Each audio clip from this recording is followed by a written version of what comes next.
Sound quality ठीक है ना आप लोग? साउंड और वीडियो क्वालिटी ठीक है?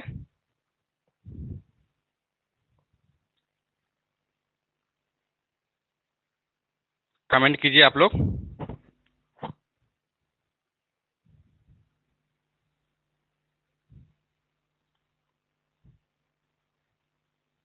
क्या आप लोग सुन पा रहे हैं?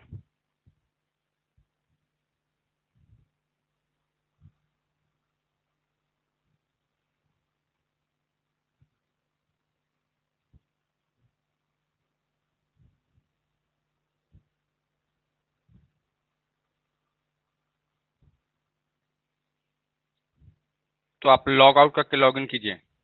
जिनको भी सुनने में अगर प्रॉब्लम हो रहा है तो फिर लॉग आउट करके लॉग इन कीजिए, ठीक हो जाएगा।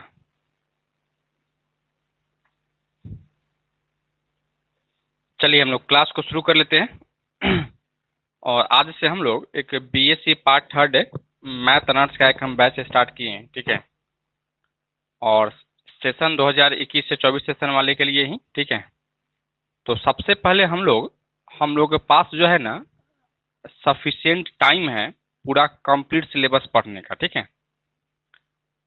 क्योंकि पार्ट थर्ड का जो सिलेबस है वह 4 पेपर पढ़ना होता है, और 4 पेपर पढ़ने में अगर एक पेपर में अगर 2 महीने का भी अगर टाइम लगता है तो फिर हमको 8 महीने का टाइम जो है ना आपको 4 पेपर पढ़ाने में लग जाएगा, ठीक है। तो हम लोग मिनिमम 6 मंथ और मैक्सिमम जो है ना 8 मंथ के बीच में हम लोग सिलेबस को कवर कर लेंगे, ठीक है। और इसके बीच में आप लोगों का पार्ट थर्ड का एग्जाम होने वाला भी नहीं है, तो हम लोग के पास सफिशिएंट टाइम है जो कि आपको हर एक चीज़ जो है ना कवर करते हुए पढ़ते हुए हम लोग आगे निकल जाएंगे, ठीक है। तो आज की क्लास में सबसे पहले वॉइस नहीं आ रहा है तो आप लॉग आउट करके लॉग इन कीजिए ना, ठीक हो जाएगा।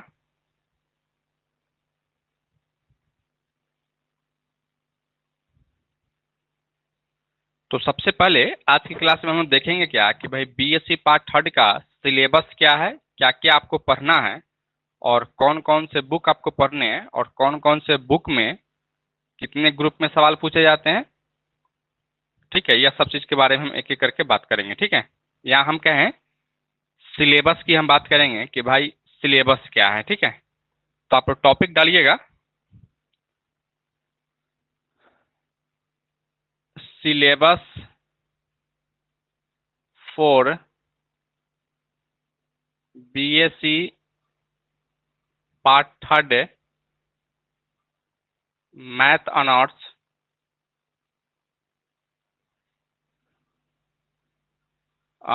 B R A B U Muzaffarpur, session 2021 से 24 की हम बात करेंगे, ठीक है। तो इसका भाई सिलेबस क्या होने वाला है, क्या क्या चीज़ आपको पढ़ेंगे हम लोग, ठीक है।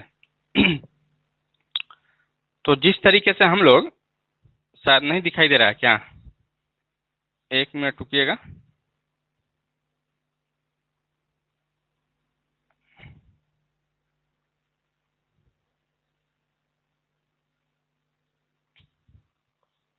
अब दिख रहा है ना?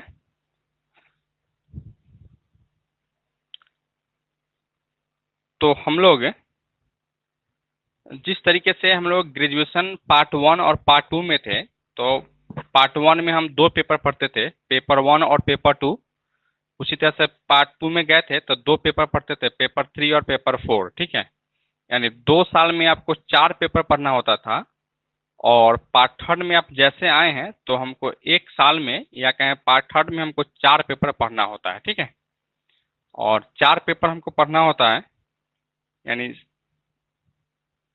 पेपर्स में हमको पेपर 5 प्लस है paper 6 plus paper 7 plus paper 8 आपको पढ़ना होता है, ठीक है। यानी यह जो टोटल जो है ना, और सबका टाइमिंग जो है, आपको 3-3 घंटे का ही एग्जाम होता है, ठीक है। 3 आवर का ही आपको एग्जाम होता है। और इसके बाद मार्क्स जो है ना, आपको 100 + 100 + 100 + 100 है इक्वल टू 400 नंबर का आपको ऑनर्स पेपर हो जाता है, ठीक है। और एक पेपर जो है आपको जीएस का होता है, ठीक है, जो कि आपको 100 नंबर का रहता है, ठीक है। तो 400 नंबर आपको यहाँ से मिलता है और 100 नंबर आपको यहाँ से मिलता है। जैसे में 500 नंबर का एग्जाम होता है ना, 5 पेपर का, तो 4 पेपर आपका ऑनर्स होगा और एक पेपर जो है ना आपका जीएस होगा, ठीक है। जीएस आपका सब्जेक्टिव एग्जाम होगा, ठीक है। और लेकिन रिजल्ट में जो है ना, फाइनल रिजल्ट में जो है जीएस जीएस का मार्क्स जो है ना ऐड नहीं होता है, बस यह इसमें क्वालिफाइंग रहता है, पास करना रहता है, ठीक है। लेकिन वही रिजल्ट में जो है ना आपका ऑनर्स पेपर का मार्क्स जो है ना ऐड होगा, ठीक है। जिस तरीके से हम लोग पार्ट 2 और पार्ट 1 में थे तो सब्सिडियरी सब्जेक्ट पढ़ते थे, केमिस्ट्री, फिजिक्स और लैंग्वेज पेपर भी हुआ करता था। लेकिन यहाँ आपको लैंग्वेज पेपर नहीं रहेगा और ना ही आपको सब्सिडियरी रहेगा।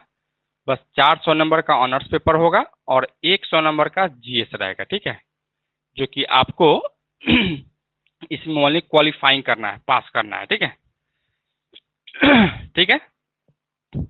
अच्छा, अब इसमें जो है, यह जो 400 नंबर का जो होता है, इसमें प्रत्येक पेपर में जो है ना आपको 12 क्वेश्चन पूछे जाते हैं, ठीक है। यानी यहां से आप लिख सकते हो total number of question ask in each paper यानी प्रत्येक पेपर में जो है ना आपको 12 क्वेश्चन आपसे पूछा जाता है, ठीक है। और आंसर जो आपको देना होता है, आंसर एनी 6 क्वेश्चन, 6 क्वेश्चन का आंसर आपको देना होता है, ठीक है। और जब हम लोग आंसर देने जब जाते हैं तो इसमें कुछ कंडीशन लगा देता है, ठीक है। कंडीशन के साथ आपको आंसर देना होता है, ठीक है। कंडीशन क्या होता है भाई? तो कंडीशन यही होता है क्या कि answer answer at least one question from each group यानी प्रत्येक ग्रुप से जो है ना कम से कम आपको एक क्वेश्चन जो है ना सॉल्व करना होता है, ठीक है। एटलीस्ट का मतलब है कि कम से कम एक क्वेश्चन को आपको सॉल्व करना होता है, ठीक है। और एक से अधिक भी हम कर सकते हैं, कोई दिक्कत नहीं है, लेकिन एक क्वेश्चन जो है हम निश्चित रूप से क्या करने वाले हैं, सॉल्व करने वाले हैं, ठीक है। तो यही इसका कंडीशन होता है। और यह कंडीशन जो है ना ओनली बिहार यूनिवर्सिटी, ठीक है, यानी बाबा साहब भीमराव अंबेडकर बिहार यूनिवर्सिटी और पटना यूनिवर्सिटी में ही कंडीशन रहता है, ठीक है। बाकी किसी यूनिवर्सिटी में जो है ना कंडीशन नहीं रहता है, क्योंकि बिहार यूनिवर्सिटी जो है ना वह पटना यूनिवर्सिटी से ही ब्रेक करके बना हुआ है, ठीक है। इसलिए वहाँ जो पैटर्न चलता है वही पैटर्न आपका यहाँ चलता है। लेकिन वही पाटलिपुत्रा यूनिवर्सिटी है, वहाँ ऐसा कुछ नहीं है, ठीक है। वहाँ कोई ग्रुप नहीं है, बस आपको 12 क्वेश्चन पूछे जाते हैं और 12 में से हमको 6 क्वेश्चन का आंसर देना होता है। तो उसमें कोई ग्रुप नहीं होता है, ठीक है। लेकिन यहाँ आपको क्या रहता है, तो ग्रुप आपको दिया रहता है, ग्रुप वाइज आपको करके आंसर देना होता है, ठीक है, जो कि थोड़ा सा डिफिकल्ट हो जाता है, ठीक है। तो इस तरीके से हम लोग यहाँ तक समझ चुके हैं। एक बार सभी बच्चे कमेंट करके बताइएगा कि यहाँ तक में समझने में किसी को कोई दिक्कत है तो बोलिए, या कोई भी कुछ पूछना चाहते हैं तो बोलिए। तो अगर नहीं पूछना चाहते हैं तो कमेंट कर दीजिए कि हम नहीं पूछना चाहते हैं, ठीक है। आगे बढ़ जाएंगे।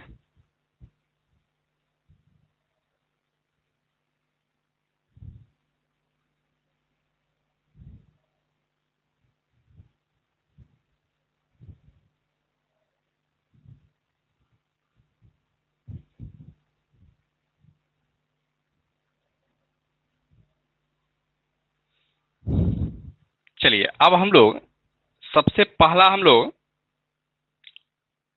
जो पेपर होता है वह पेपर 5 है, ठीक है, पेपर 5।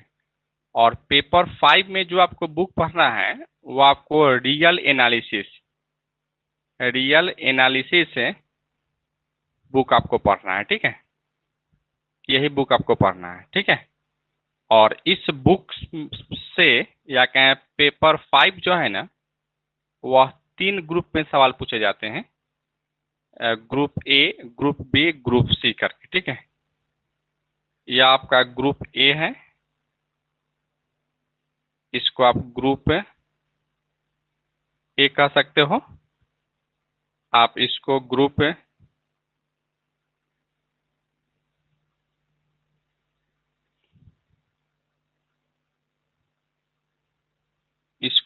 बी कह सकते हैं, और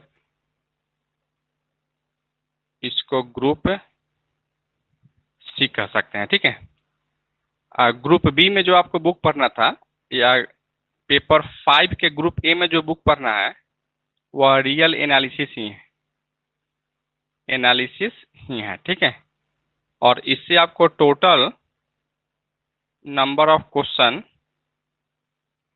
4 पूछे जाएंगे, ठीक है। और आंसर हमको कितना देना है, आंसर एटलीस्ट 1 क्वेश्चन का आंसर हमको देना होता है, ठीक है। इसी तरीके से यहाँ भी जो आपको बुक पढ़ना था, वह भी बुक आपको रियल एनालिसिस ही है, ठीक है, रियल एनालिसिस ही है। और यहाँ भी आपको टोटल नंबर ऑफ क्वेश्चन 4 पूछे जाएंगे, और आंसर एटलीस्ट 1 क्वेश्चन का आंसर हमको देना होगा, ठीक है। और यहाँ भी वही बात है, यहाँ भी आपको रियल एनालिसिस ही पढ़ना होगा, एनालिसिस से ही पढ़ना होगा। और यहाँ भी आपको टोटल नंबर ऑफ क्वेश्चन 4 ही पूछे जाएंगे, और आंसर जो है, आंसर एटलीस्ट 1 क्वेश्चन का आंसर आपको देना होता है, ठीक है। अब आपके दिमाग में यह कन्फ्यूजन क्रिएट होता होगा कि भाई अगर सब ग्रुप में जो है ना रियल एनालिसिस ही पढ़ना है, तो बिल्कुल हाँ, सब ग्रुप में आपको रियल एनालिसिस ही पढ़ना है, लेकिन सब का जो टॉपिक होगा ना, वह सब टॉपिक अलग अलग होगा, ठीक है। जैसे मैं ग्रुप ए में जो है ना सीक्वेंस के बारे में पढ़ना है, कन्वर्जेंस सीक्वेंस के बारे में पढ़ना है। उसी के बाद में यहाँ ग्रुप बी में कुछ अलग टॉपिक पढ़ना होगा, ग्रुप सी में आपको कुछ अलग टॉपिक पढ़ना होगा, ठीक है। तो यहाँ जो आपको पेपर 5 में जो बुक पढ़ना है वह एक ही बुक पढ़ना है, ठीक है, लेकिन तीनों ग्रुप का जो टॉपिक होगा वह अलग अलग टॉपिक होगा, ठीक है। तो यही यही पेपर 5 का सिलेबस है। आप लोग इसको लिखिए, तो लिखिए आप लोग इसको।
लिख चुके हैं?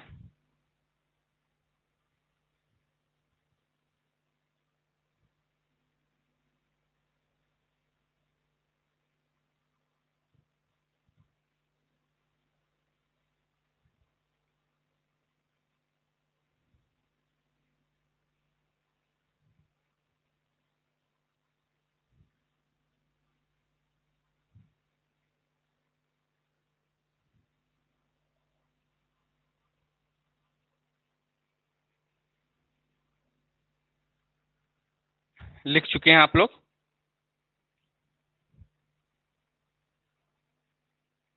एक बार सभी बच्चे कमेंट करके बता दीजिएगा कि क्या पेपर 5 का सिलेबस आप समझ पाए हैं या नहीं समझ पाए हैं। एक बार सभी स्टूडेंट्स कमेंट करके बताइए।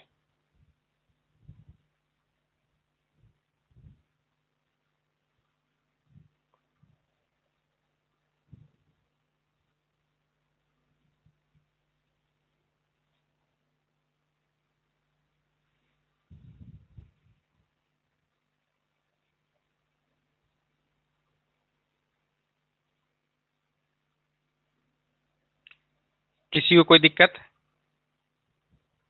और देखिए, एक चीज और देखिए कि रियल एनालिसिस का जो है ना, जो आपको बुक परचेज करना है, वह बुक आपको कोई बाहर से नहीं लेना है, ठीक है। जो भी बच्चे पार्ट 2 में अगर बुक परचेज कर लिए होंगे, वही बुक रहेगा। देखिए, यह बुक आप सभी के पास होगा, ठीक है। रियल एनालिसिस है, ठीक है, बाई लालजी प्रसाद का है। इस बुक को आपको परचेज कर लेना है। जिनके पास नहीं है वे, और जिनके पास बुक है उनको नहीं खरीदना है, यही बुक आपको चलेगा, ठीक है। जो कि आपका पेपर 5 के टोटल जो भी ग्रुप है, सब ग्रुप में जो है ना, यही बुक आपका चलने वाला है, यानी एक ही बुक आपका चलने वाला है, ठीक है। तो जो बच्चे परचेज कर चुके होंगे तो वे नहीं खरीदेंगे, और जो बच्चे परचेज नहीं किए होंगे वे खरीद लेंगे, ठीक है। यही बुक आपका है, इस बुक को आपको परचेज कर लेना है, ठीक है। अब हम बात करते हैं कि भाई पेपर 5 की तो हम बात कर चुके हैं। अब हम बात करते हैं पेपर 6 में, ठीक है, कि भाई पेपर 6 में हमको क्या पढ़ना है, ठीक है। तो आइए अब हम लोग पेपर 6 की बात करते हैं, ठीक है। और यह जो कंडीशन हम ऊपर में लिखे हैं, यह कंडीशन आपको सब में होगा, ठीक है। यानी पेपर 5 में भी होगा, पेपर 6 में भी होगा, पेपर 8 में भी होगा, और पेपर 7 में भी होगा, ठीक है। ठीक है, पेपर 8 में नहीं होगा, ठीक है, पेपर 8 में नहीं होगा, बाकी पेपर 5, पेपर 6 और पेपर 7, यह तीनों पेपर में होगा, ठीक है। पेपर 8 में नहीं होगा यह कंडीशन, ठीक है। तो सब में लिखने की जरूरत नहीं है, बस एक बार हम लिख चुके हैं, ठीक है, बस उसी को हम आगे बढ़ाते रहेंगे। अब हम बात करते हैं पेपर 5 नहीं बल्कि पेपर 6 में, ठीक है, कि पेपर 6 में हमको क्या पढ़ना है। तो पेपर 6 में भी जो हमको पढ़ना है, वह आपको पेपर 6 में जो बुक हमको पढ़ना है, वह बुक का नाम है एब्स्ट्रैक्ट अलजेब्रा। एब्स्ट्रैक्ट अलजेब्रा, ठीक है। इसी को मॉडर्न अलजेब्रा कहा जाता है। मॉडर्न अलजेब्रा कहा जाता है, ठीक है, अलजेब्रा। यही आपको बुक पढ़ना है, ठीक है। इसमें भी आपको क्या करना है कि group A, group B, group C में क्वेश्चन पूछा जाता है, ठीक है। और इसमें जो आपको पढ़ना था, ग्रुप ए में जो आपको पढ़ना है, वह आपको पढ़ना है ग्रुप थ्योरी से, ठीक है। ग्रुप थ्योरी, ग्रुप थ्योरी आपको पढ़ना है, ठीक है। इसी तरह से आपको ग्रुप बी में जो आपको पढ़ना है, वह ग्रुप बी में आपको पढ़ना था रिंग थ्योरी। रिंग थ्योरी पढ़ना है, ठीक है। और ग्रुप सी में जो आपको पढ़ना था, वह आपको लीनियर अलजेब्रा पढ़ना है, ठीक है, जो कि इसी बुक के अंतर्गत आएगा, ठीक है। लीनियर अलजेब्रा, लीनियर अलजेब्रा आपको पढ़ना है, ठीक है। तो यही आपका है एब्स्ट्रैक्ट अलजेब्रा में, ठीक है। और बाकी टोटल नंबर ऑफ क्वेश्चन 4 यहाँ भी पूछे जाएंगे, 4 यहाँ भी पूछे जाएंगे, 4 यहाँ भी पूछे जाएंगे, ठीक है। और आंसर भी हमको एक ही क्वेश्चन का आंसर देना है, कम से कम at least one question, one question का आंसर आपको देना है। और जो भी स्टूडेंट्स अगर बुक परचेज करना चाहते हैं, क्योंकि इसमें जो आपको एब्स्ट्रैक्ट अलजेब्रा में जो है ना, आपको हम बुक से नहीं पढ़ाएंगे, ठीक है। या बुक अगर आप परचेज नहीं करना चाहते हैं कोई बात नहीं है, ठीक है, क्योंकि उसमें खाली थ्योरेटिकल चीज ही होगा और क्वेश्चन जो होगा वो हम आपको बताएंगे ही, ठीक है। टोटल थ्योरी प्लस क्वेश्चन हम ही बताएंगे, ठीक है। लेकिन फिर भी अगर आप एक्स्ट्रा नॉलेज के लिए अगर आप किताब खरीदना चाहते हैं तो फिर यही बुक आप परचेज कर लीजिएगा, ठीक है। जो कि यह मॉडर्न अलजेब्रा है और राइटर है AR वशिष्ठा, ठीक है, या AK वशिष्ठा है, दो राइटर हैं, ठीक है। और पब्लिकेशन जो है ना, कृष्णा पब्लिकेशन का आता है, ठीक है। तो यह बुक आपको परचेज कर लेना है, ठीक है, पेपर 6 में एब्स्ट्रैक्ट अलजेब्रा या मॉडर्न अलजेब्रा के लिए, ठीक है। यही आपका है पेपर 6 में, ठीक है। तो लिखिए आप इस चीज को, पेपर 6 को लिख लीजिए।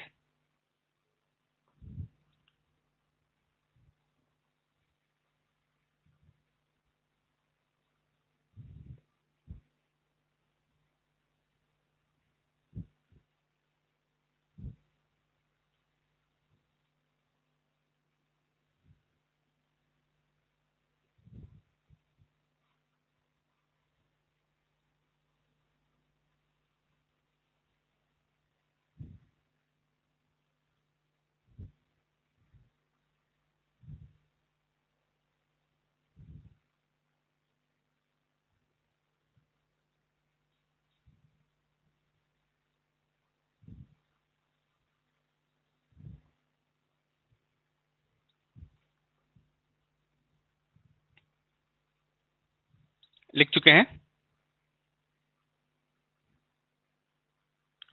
क्या? पेपर 6 आप लिख चुके हो रोहित जी?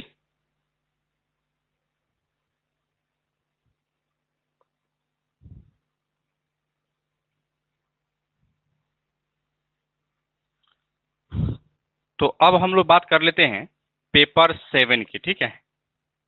और पेपर 7 में जो है ना, वह अलग अलग बुक आपको पढ़ना है, ठीक है। जैसे में एब्स्ट्रैक्ट अलजेब्रा हो गया, रियल एनालिसिस हो गया, या पेपर 5 पेपर 6 में पढ़ना था, दो ही बुक आपको पढ़ना है, ठीक है। और एक और चीज आपको हम बता दें, ठीक है, जैसे में आप PG में एडमिशन लीजिएगा ना, या MSc में अगर आप एडमिशन लेना चाहते हैं, ग्रेजुएशन पास करते हैं, और MSc में अगर मैथमेटिक्स में आप एडमिशन लीजिएगा, तो यहाँ जो भी चीज़ आपको पढ़ाया जा रहा है ना, यही सब चीज़ जो है ना, वहाँ आप अलग अलग तरीके से पढ़िएगा, ठीक है।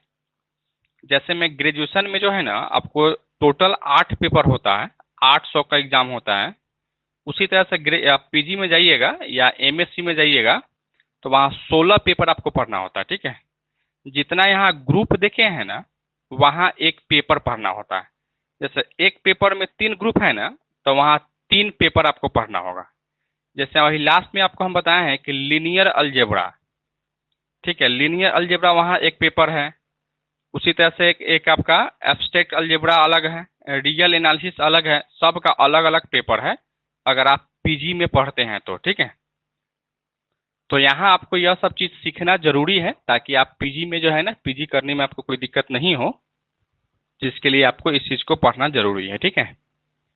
अब आइए हम लोग नेक्स्ट में बात कर लेते हैं, पेपर 7 की हम बात करते हैं, ठीक है। पेपर 7 की, पेपर 7 में भी जो है ना, 3 ग्रुप में ही सवाल पूछे जाते हैं, ग्रुप A, ग्रुप B और ग्रुप C में। यह ग्रुप A है, यह आपका ग्रुप B है, यह आपका ग्रुप C है, यह आपका ग्रुप C है, ठीक है। ग्रुप A में जो आपको बुक पढ़ना है, वह बुक का नाम है स्टैटिक्स। इसमें 2 बुक पढ़ना है आपको, स्टैट स्टैटिक्स, ठीक है। और इसमें जो है ना, नंबर ऑफ क्वेश्चन आपको 2 पूछे जाएंगे। स्टैटिक्स से आपको क्वेश्चन पूछे जाएंगे, ठीक है। उसी तरीके से सेकेंड बुक है डायनेमिक्स, डायनेमिक्स, ठीक है। इससे भी आपको नंबर ऑफ क्वेश्चन 2 ही पूछे जाएंगे। यानी हम कह दें, अगर टोटल नंबर ऑफ क्वेश्चन की अगर हम बात करें, तो आपको 4 क्वेश्चन पूछे जाएंगे, दोनों को ऐड करेंगे, और आंसर हमको कितना देना है, answer at least at least one question का आंसर आपको देना होगा, ठीक है। इसी तरीके से आप ग्रुप बी की अगर हम बात करें तो ग्रुप बी में जो आपको बुक पढ़ना है, फर्स्ट बुक वह attraction attraction and potential potential आपको पढ़ना है, ठीक है। और इससे आपको जो है ना नंबर ऑफ क्वेश्चन 2 पूछे जाएंगे, ठीक है। और एक और बुक जो आपको पढ़ना है वह बुक का नाम है हाइड्रोस्टैटिक्स।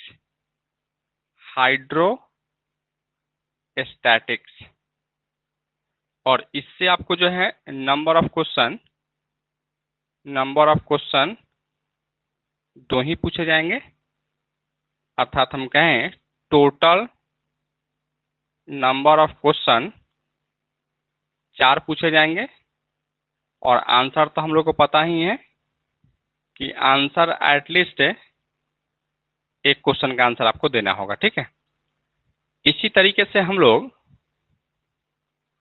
पेपर 7 की अगर हम बात करें में ग्रुप सी में आपको जो बुक पढ़ना है वह डिफरेंशियल इक्वेशन पढ़ना है, ठीक है।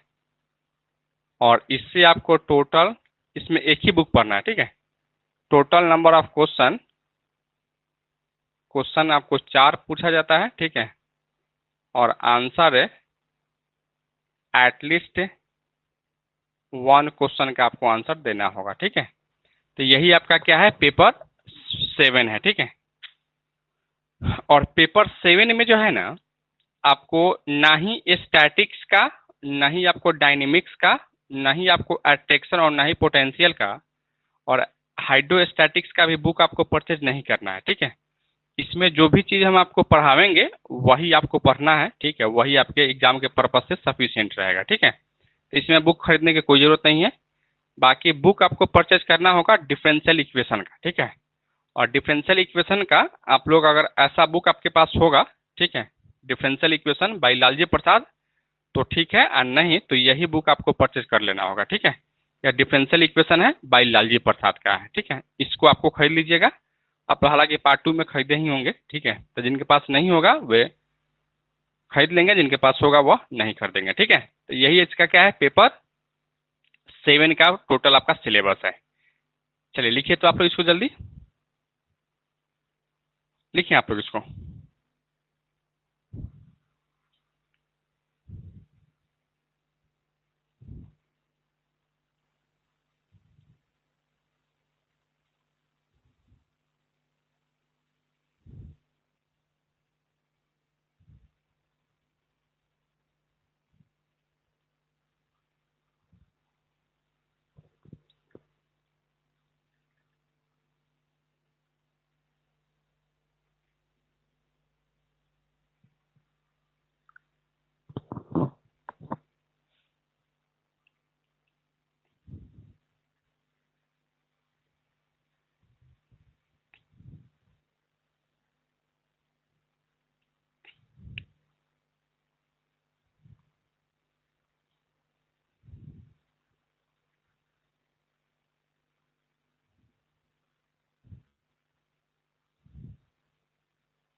लिख चुके हैं।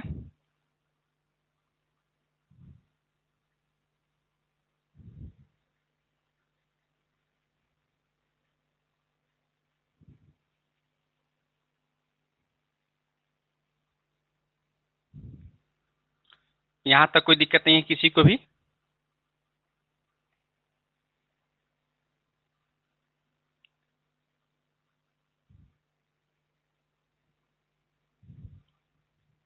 मिटा दे इसको। अब आइए, अब हम लोग नेक्स्ट में आते हैं, यानी पेपर नंबर 8 में आते हैं। ठीक है, कि भाई पेपर 8 में आपको क्या पढ़ना है, इस पे हम बात करेंगे। आप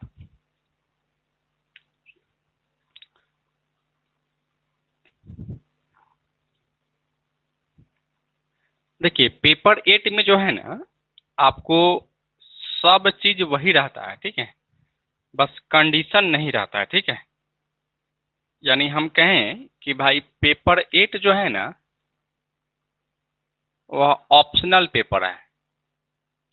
ऑप्शनल पेपर है कि इसमें बहुत सारा बुक आप पढ़ सकते हैं, या बहुत सारा बुक होगा, उसमें से आपको कोई एक पेपर को जो है ना ऑप्शन कर लेना है, यानी चूज कर लेना है। ठीक है, तो इसमें जो है ना,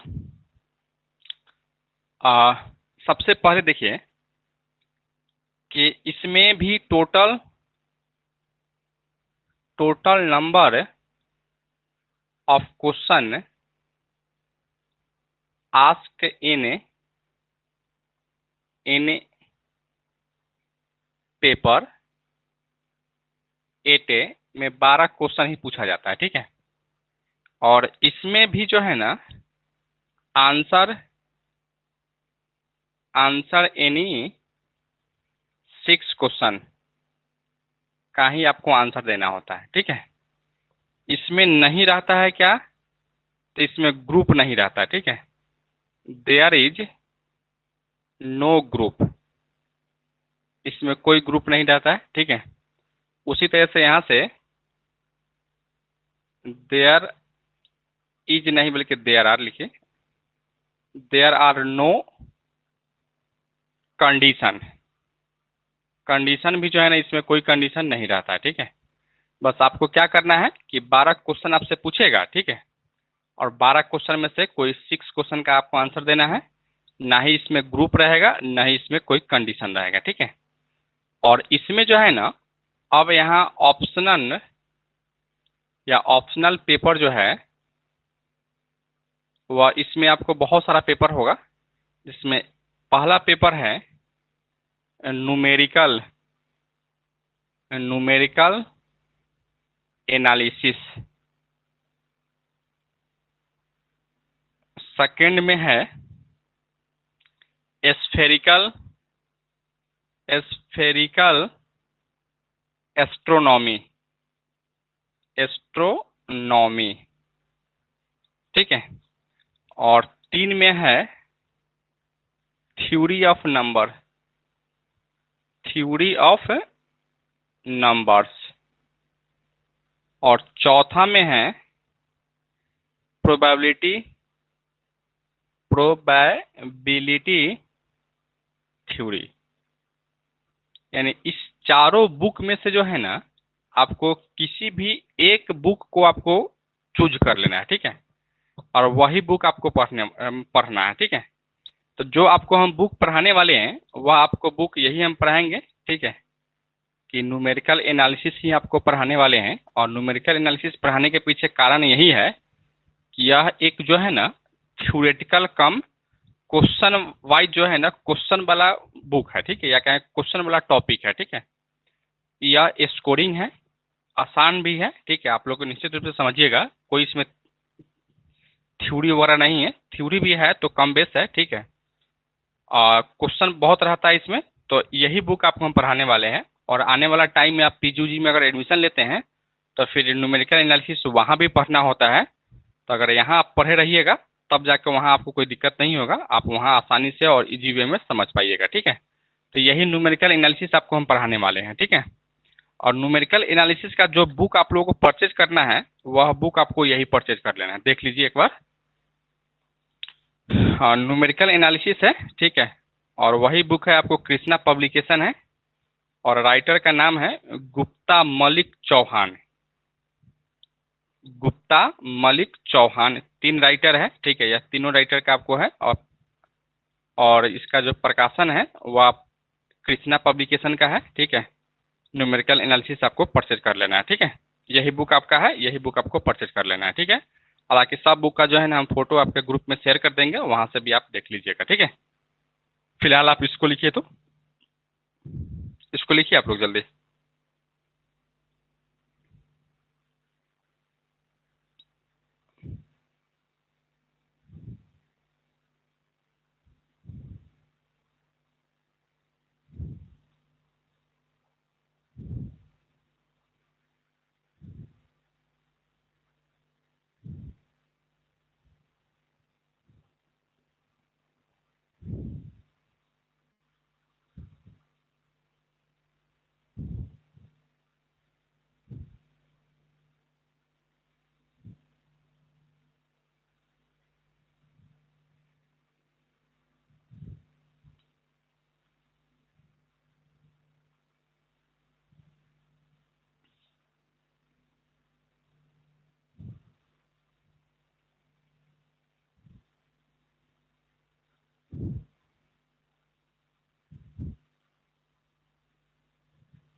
लिख चुके हैं आप लोग?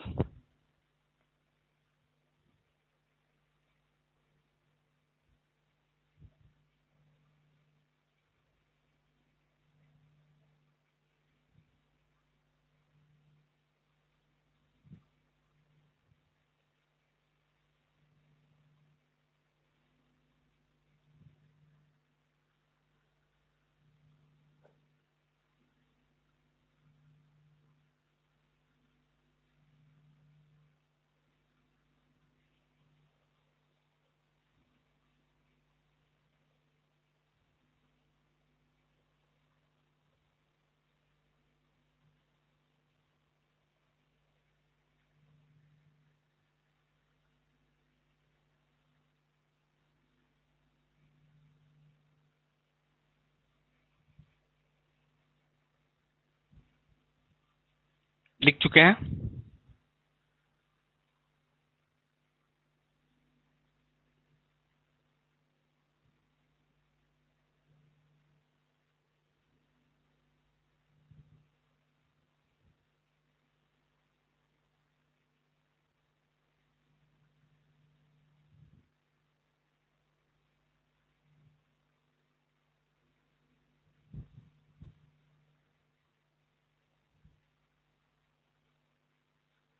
क्या सभी बच्चे लिख चुके हैं?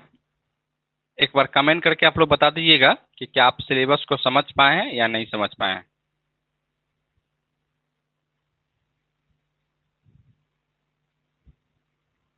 एक बार सभी स्टूडेंट्स सिलेबस को बता दीजिएगा कि क्या आप सिलेबस को समझ पाए हैं या नहीं समझ पाए हैं।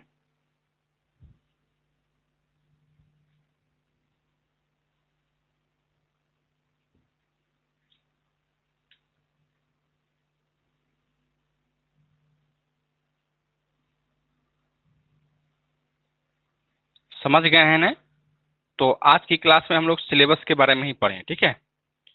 कल से आप लोगों का जो हम प्रॉपर जो सिलेबस है उसको हम स्टार्ट करेंगे, यानी कल से हम लोग क्लास स्टार्ट करेंगे।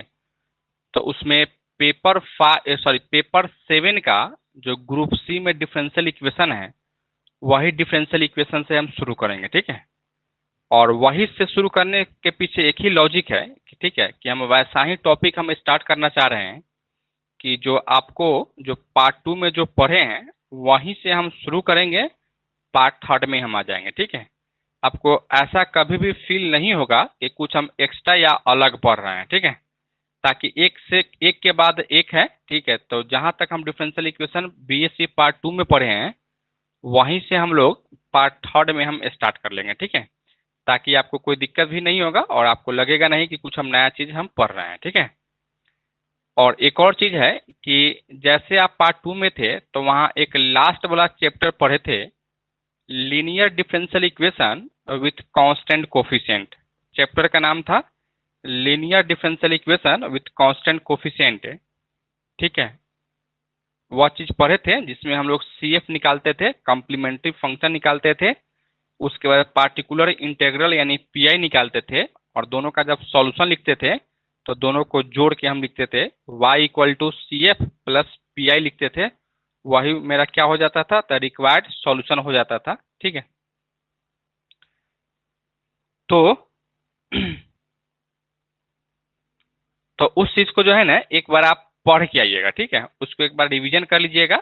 हालांकि हम भी आपको पढ़ावेंगे ही, एक बार आप देखे रहिएगा तो आपको पता रहेगा कि क्या हम पढ़ रहे हैं। ठीक है, ताकि जैसे हम स्टार्ट करेंगे पार्ट थर्ड का सिलेबस है ना, तो जो पार्ट टू में जो पढ़े हैं सब का यूज यहाँ होने वाला है। ठीक है, तो उस चीज को आपको हमेशा ध्यान में रखना है ताकि आपको पार्ट थर्ड में कोई दिक्कत नहीं हो। ठीक है, तो आज की क्लास में हम इतना ही रखेंगे, फिर हम लोग कल से आते हैं तो फिर कल से आपका प्रॉपर सिलेबस हम स्टार्ट कर देंगे। ठीक है, और इस टाइमिंग में जो है 2 से 3 में किसी भी बच्चे को कोई प्रॉब्लम है क्या? क्या सभी बच्चे कंफर्टेबल है इस टाइम में आराम से लाइव क्लासेस पढ़ सकते हैं ना? इस टाइमिंग में किसी को कोई प्रॉब्लम नहीं ना है?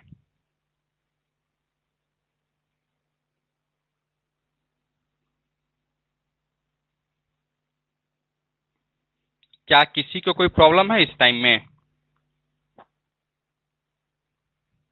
क्योंकि हम चाह रहे हैं कि सभी बच्चे जो है ना लाइव क्लासेस के थ्रू ही क्लास करें, ताकि हमको भी पढ़ाने में ठीक रहेगा और आप लोगों को भी जो है ना पढ़ने में ठीक रहेगा। जो भी डाउट होगा एट ए टाइम आप मतलब पूछ पाएंगे। ठीक है, कोई दिक्कत नहीं है। तो हम 2 से 3 में ही कंटिन्यू करते हैं पर डे क्लास। ठीक है, तो आज की क्लास में इतना ही रखते हैं, फिर हम लोग मिलते हैं कल। ठीक है, ओके बाय।